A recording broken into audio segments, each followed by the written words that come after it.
江河入海的沙滩是什么样子？那是江海相拥的自然画卷。海南因中部高、四周低的地形，形成放射状水系，全岛独流入海的河流共154条，而镶嵌在琼岛西北海岸的临高文澜江出海口，是极具韵味的一处。它承载着临高的千年文脉，兼具江海壮阔与沙滩柔美，藏着滨海小城的诗意与豪情。文澜江发源于儋州马鞍岭，贯穿临高县城，最终于博铺港汇入琼州海峡，形成独特的江海交汇地貌。这里属热带季风气候，年平均气温24.3摄氏度，降水充沛，日照充足，温润的气候滋养着这片土地，也造就了出海口独特的生态意境。历史上，这里的博铺港是海南重要港口，明清时期便是守护海疆的重要据点。古商船在此停靠，见证了中原文化、闽南文化与本土里人文化的多元文化交融，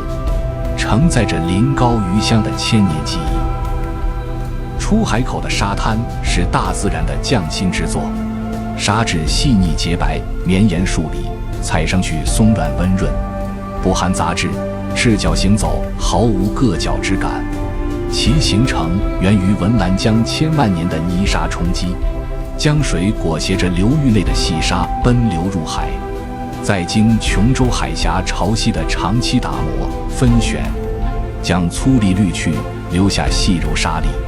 日复一日堆积成这片金色沙滩，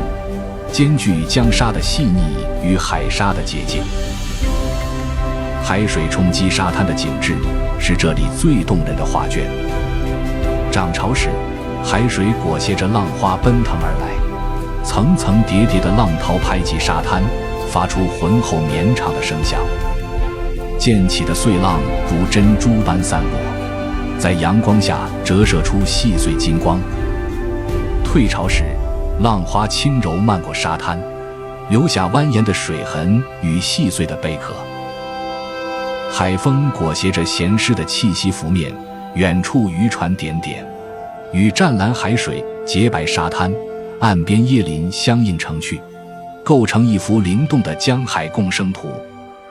既有自然的磅礴之力，又有江南般的温婉之美，